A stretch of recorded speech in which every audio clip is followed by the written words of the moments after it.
Hola jóvenes, pues en esta ocasión voy a retomar la explicación con respecto al tema de evaporación y siendo más específico pues va a ser la resolución del problema que ya se venía tratando y que en este caso pues quiero hacer mención a algunas cosas aún más específicas y también que les sirva el video como guía de los problemas resueltos que se están viendo en este caso en la unidad 2 y que sea, como les menciono, una guía o una referencia para hacer su problemario o ejercicios en clase, sea el caso. Para iniciar, pues tenemos el siguiente problema, donde se va a tratar sobre un evaporador de simple efecto o de efecto simple, es decir, solo se va a tener la participación de un solo evaporador para concentrar alguna solución que vaya con respecto a la eliminación de solvente. Que hay que recordar que la evaporación pues es un proceso en el cual el objetivo pues es eliminar cierta cantidad de solvente de una solución como tal, comúnmente una solución diluida para eh, aumentar su concentración. Les comentaba que la parte de un aumento de concentración no significa que yo le voy a agregar más soluto, sino que la relación entre soluto y solvente que forma la solución pues cambia. Y esa relación cambia, tal es el caso que la concentración del soluto matemáticamente pues aumenta, ¿no? Bueno, iniciamos con el problema donde el objetivo dice que es determinar el área de transferencia de calor en un evaporador de simple efecto. Y nos menciona el enunciado. Un evaporador continuo de efecto simple, esta parte de la palabra continuo, pues nos hace mención que el proceso se lleva de forma continua, valga la redundancia, pero en términos como lo hemos manejado sería en régimen estacionario, ¿sí? En régimen permanente, y esto quiere decir que pues no cambian los valores de las variables principalmente con respecto al flujo, a los flujos, entonces no cambia, se mantiene constante. En todo momento el flujo másico permanece constante durante todo el proceso. Eso es lo que nos dice que es continuo. Y de efecto simple, pues nos hace mención que solo se estará trabajando un evaporador. Entonces nuestro análisis, tanto de balance, de materia como de energía, pues se apega nada más a un evaporador, a un solo evaporador. El mismo que sirve para concentrar la solución del que se esté tratando en este caso. Bueno, dice que ese evaporador concentra 9.072 kilogramos sobre hora de una solución de sal al 1% en peso. Entonces, este es su flujo másico. Este es el flujo másico, repito. En este caso, pues lo vamos a denominar como F.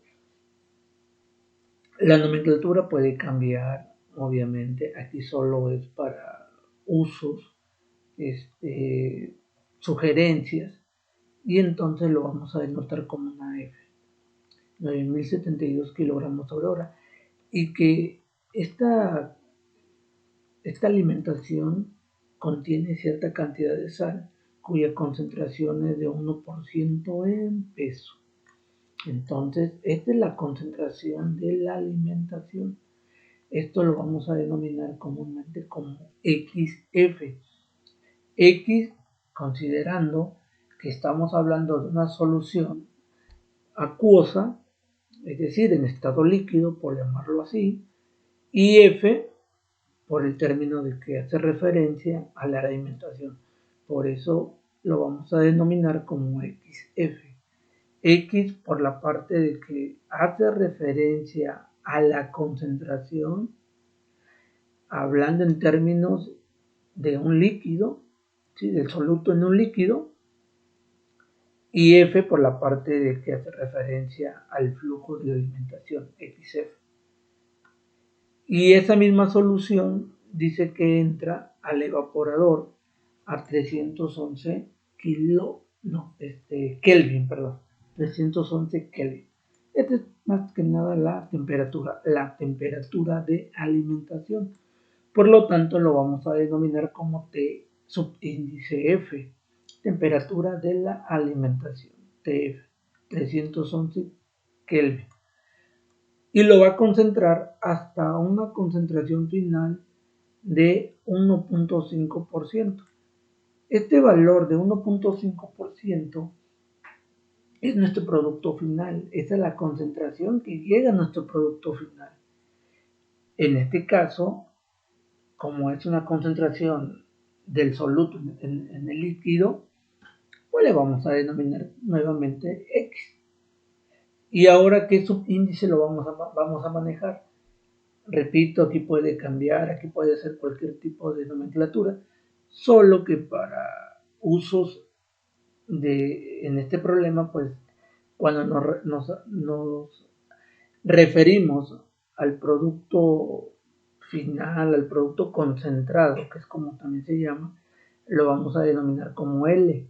Entonces, si es concentración de mi producto final, si es la concentración de mi producto concentrado o líquido concentrado, pues lo vamos a denominar como XL. Asimismo, el vapor en el evaporador, este vapor que menciona el problema, se refiere al vapor proveniente del solvente, es decir, es el vapor generado a partir del calentamiento de la solución. Entonces es nuestro solvente prácticamente, pero en estado de vapor. El solvente que se convirtió en vapor. El solvente que se está retirando en forma de vapor.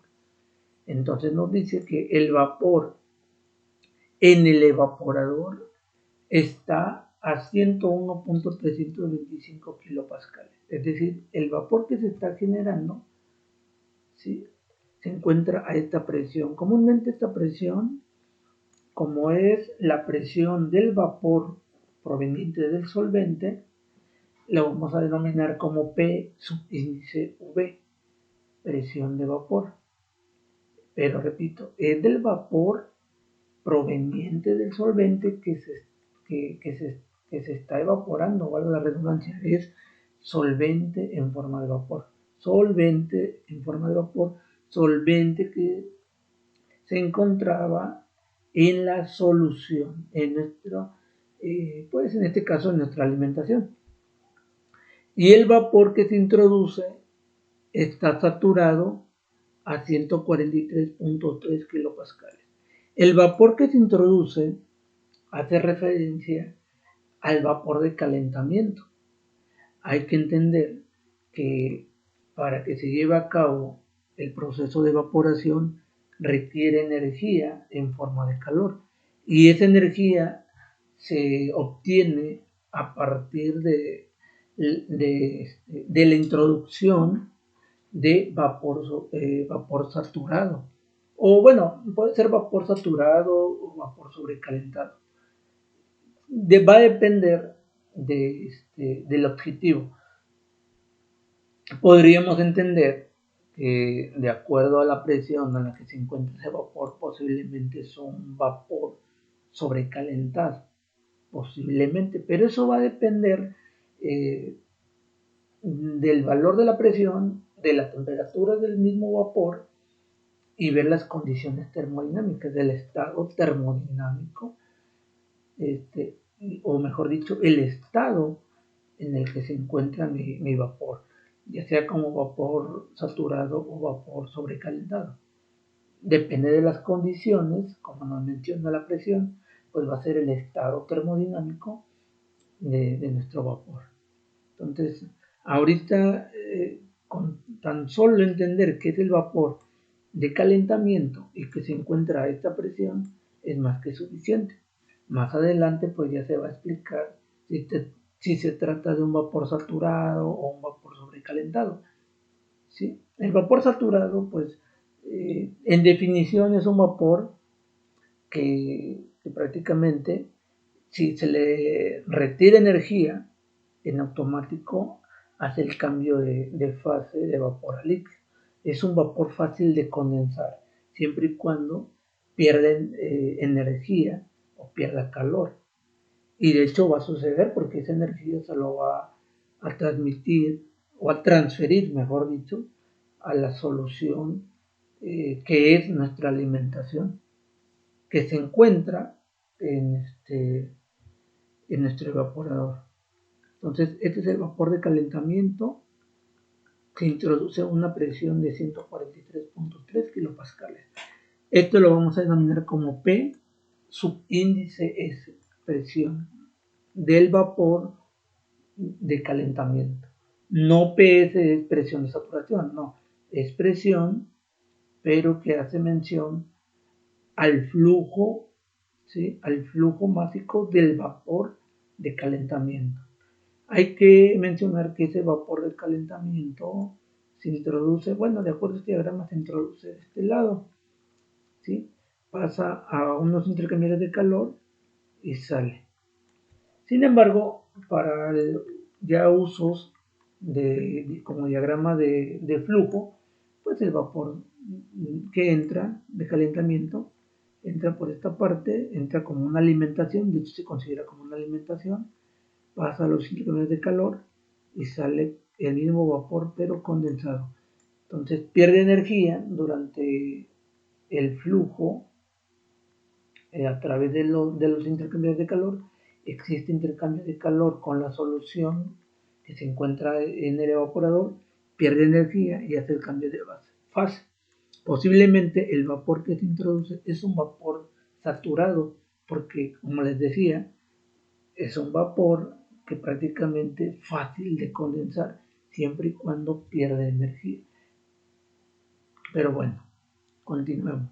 El coeficiente total es el coeficiente global de transferencia de calor dado por el intercambiador de calor, pues es de 1704 watts sobre metro Kelvin. Calcule las cantidades de vapor.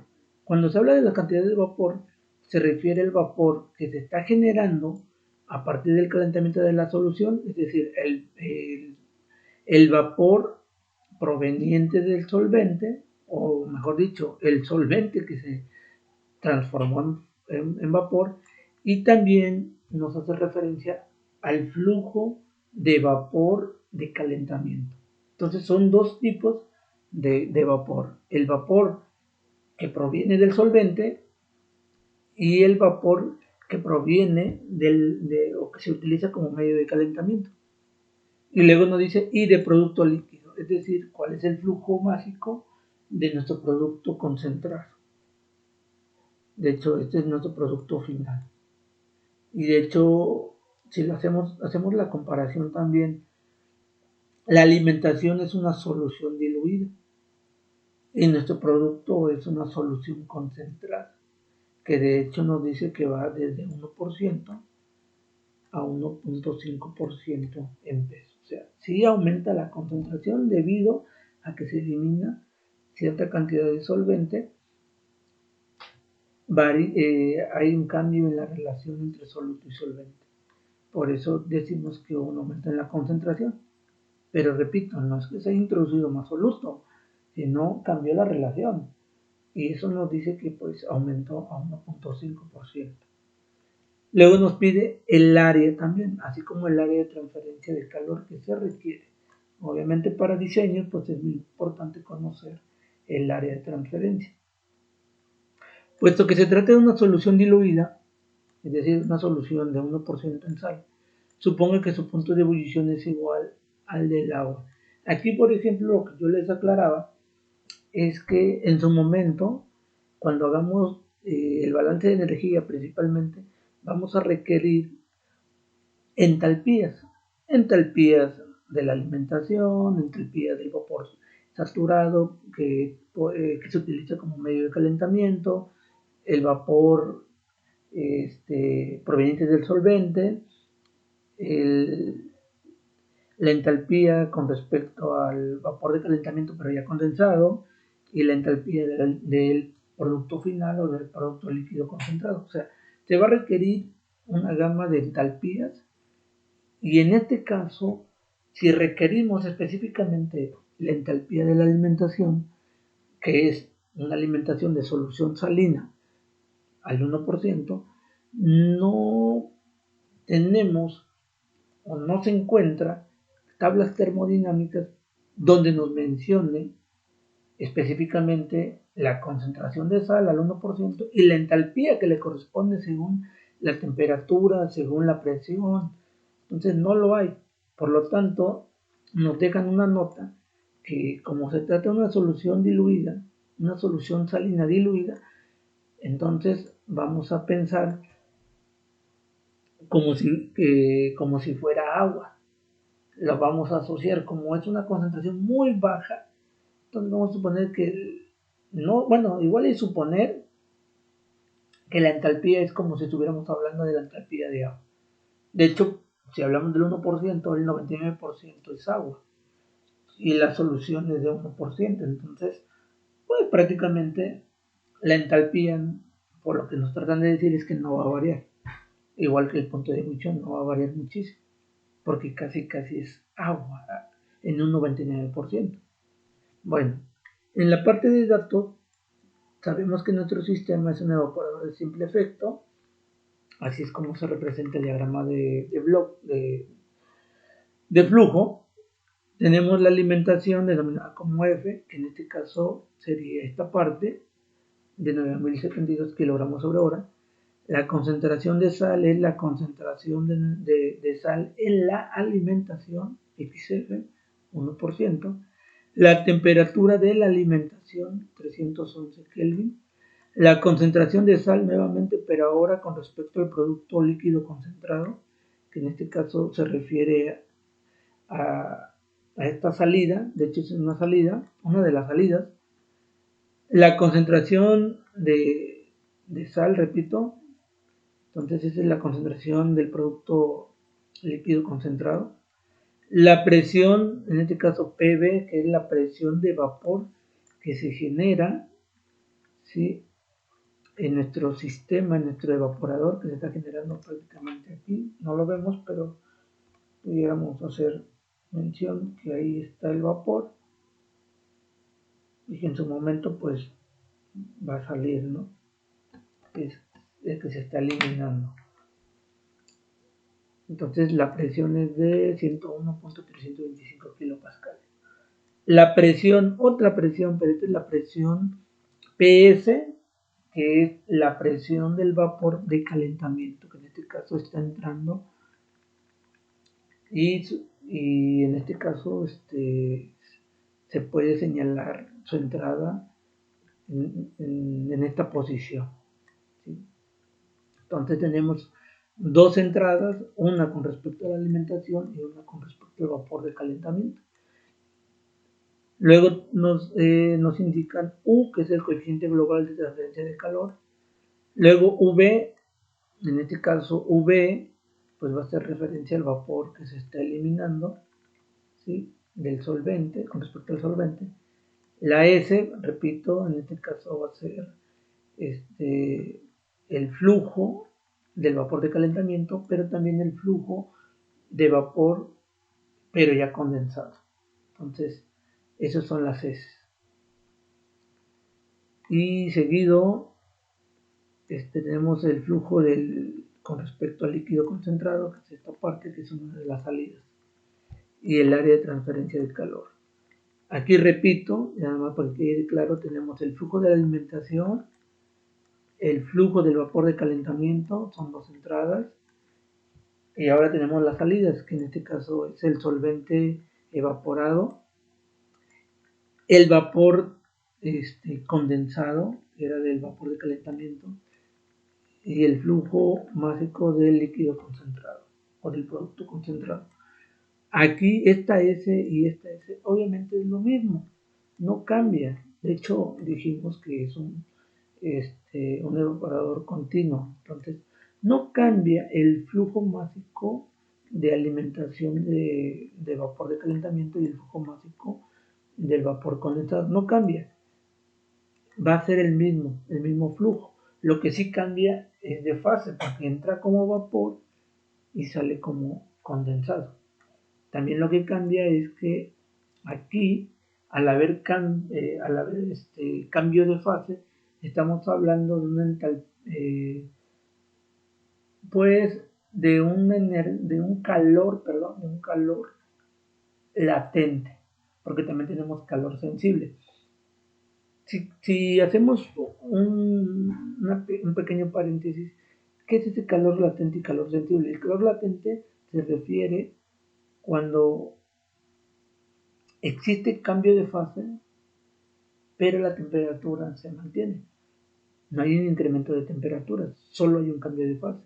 Cuando hablamos de un calor sensible, no hay cambio de fase, pero sí hay un aumento de temperatura. Entonces aquí es calor latente, solo está intercambiando calor latente, o sea, está intercambiando energía y existe cambio de fase, pero no hay cambio de temperatura, la temperatura se mantiene. Bueno, asociado a eso, pues tenemos la parte del planteamiento, un balance de materia general, donde nos indican todas las entradas y todas las salidas. Alimentación, flujo de vapor, es flujo de alimentación, flujo de vapor de calentamiento, solvente evaporado, el flujo de vapor pero ya condensado y el flujo de líquido concentrado. Sin embargo, como les decía, este flujo con este flujo es el mismo. Entonces, si este está sumando, lo pasamos restando, pues prácticamente se elimina. Dentro del balance de materia, pues obviamente no lo vamos a considerar, se vuelve cero. Y nos queda entonces que F es igual a V más L, es decir, el flujo de alimentación es igual al vapor o el solvente evaporado más el líquido concentrado. Y de hecho, esto lo podemos entender como que también el vapor de calentamiento y el vapor de calentamiento condensado es independiente de la alimentación. Es lo que también se trata de dar a conocer con esto, que estas dos variables son independientes de la alimentación del vapor y del líquido concentrado. Son independientes porque esto es vapor, ya sea vapor saturado o vapor condensado, y esto es solución salina. Esto es vapor proveniente de la solución salina y esta es solución salina pero concentrada. Entonces son independientes. No tiene nada que ver este vapor, ya sea saturado o condensado, con respecto a mi solución, ya sea desde el punto de vista de alimentación, desde el punto de vista del solvente evaporado o del líquido concentrado. Entonces es independiente. El balance de materia específico se hace con respecto a nuestro compuesto de interés. El único compuesto de interés pues es la sal. Entonces todo eso tomando en consideración el balance de materia general que nos queda, pero ambos con su pues variable de concentración, es decir, la concentración de la alimentación, es decir, la concentración de sal en la alimentación, la concentración de sal en el vapor que se está eliminando de solvente y la concentración de sal en nuestro líquido concentrado, nuestro producto concentrado. Para el balance de energía, a diferencia del balance de materia, aquí se van a considerar todas las variables, porque todas las variables tienen cierta cantidad de energía que pueden llegar a intercambiar. Y cuando me refiero a que pueden llegar a intercambiar, me refiero a que o pueden ceder energía en forma de calor o pueden absorber energía en forma de calor. Entonces, Por eso se consideran todos los flujos, porque cada flujo de entrada o salida, de alimentación o de vapor, pues obviamente puede perder o ganar energía, puede ceder o puede aportar energía, o en su defecto puede absorber o ganar energía. Y para el balance de energía, pues se consideran esos cambios de energía, nos los brinda más que nada las entalpías. Entonces tenemos que todo queda en función de las entalpías. Por ejemplo, tomamos en consideración el balance de materia general, lo reescribimos, pero cada una de las variables con su respectiva entalpía. Por ejemplo, esta es la entalpía de la alimentación, entalpía del vapor saturado, entalpía del vapor, que es del solvente evaporado, entalpía del vapor pero condensado y entalpía del líquido concentrado o de ese producto concentrado. Aquí se hace una asociación de términos. Entonces, por ejemplo, esta variable que estaba sumando, se hace una asociación de términos con esta variable. Como está sumando, pasa restando, pues nos queda indicado de esta manera. Y aquí hacemos una factorización, considerando el factor común, donde el factor común es el flujo denominado como S, y nos queda de esta manera. Este cambio de entalpía es el cambio que se tiene por la parte de pasar de vapor a líquido, es decir, esta expresión matemática nos indica el cambio de fase. Y como hay cambio de fase, pues estamos hablando de calor latente. ¿Sí? En este caso es un calor latente de condensación debido al cambio de fase, como su nombre lo dice. Entonces, por lo tanto, esto lo vamos a denominar como lambda. Entonces, nuestro balance de energía nos quedaría de esta manera. Seguido, pues vamos a empezar a trabajar con respecto a las operaciones y resultados. Hacemos la aplicación del balance general y donde sabemos que F, que es el flujo de alimentación de 1072 kilogramos por hora, es igual a V más L, donde pues no se conoce V ni L. En este caso pues podemos despejar la ecuación para que quede con respecto a alguna de las variables, ya sea V o ya sea L. Aquí es indistinto y puedes trabajar con respecto a V, con respecto a L. Nosotros trabajamos con respecto a V y la ecuación queda de la siguiente manera. Solo se hizo un despeje, estaba sumando, va a pasar restando. Y nos queda de esta manera. Seguido se aplica la parte del balance de materia pero específico.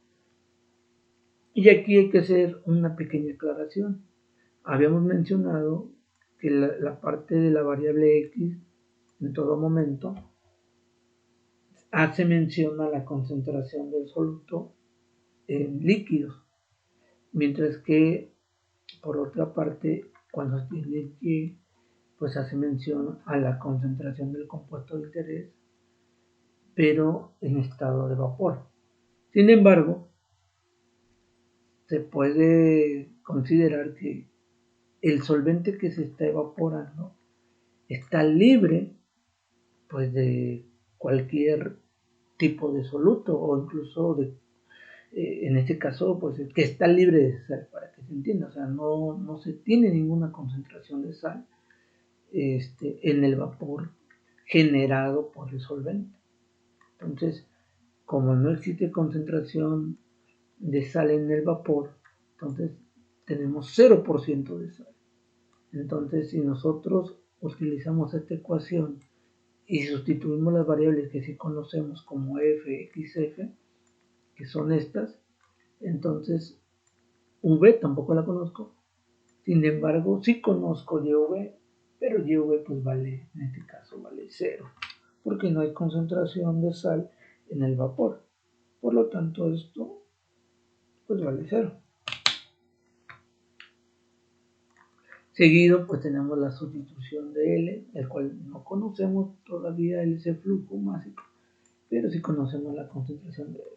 Entonces nos queda la multiplicación de 9072 por 0.01 nos quedan 90.72 kilogramos sobre hora, y esto es igual a, aquí solamente hay un reacomodo, primero donde se pone la parte de la composición y luego seguido de la variable del flujo del líquido concentrado. O sea, nomás se hizo un arreglo. Se despeja L y nos queda que esto está multiplicando, pasaría dividiendo y nos queda entonces que L vale 6048, es decir, el flujo másico del producto concentrado es de 6048. Una vez obtenido L, retomamos esta ecuación de V es igual a 972 menos L, se sustituye el valor de L, se hace la operación que no es otra cosa más que una recta y nos queda que V vale 3024 kilogramos sobre hora. Seguido vamos a aplicar ahora la parte del balance de energía. Ya se concluyó con el balance de materia, ahora vamos con respecto al balance de energía, que es esta ecuación, en donde yo considero que mi interés radica en obtener el valor de el flujo de vapor de calentamiento, ya sea saturado o condensado. En esta parte radica la aplicación de esta ecuación. Para eso despejo y nos queda de la siguiente manera, donde S es igual a toda esta parte de la ecuación entre esto de la ecuación.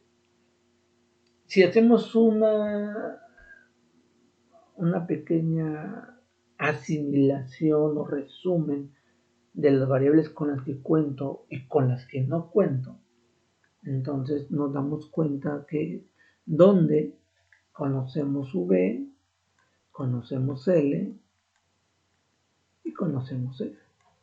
Entonces conocemos prácticamente todos los flujos con respecto a la solución.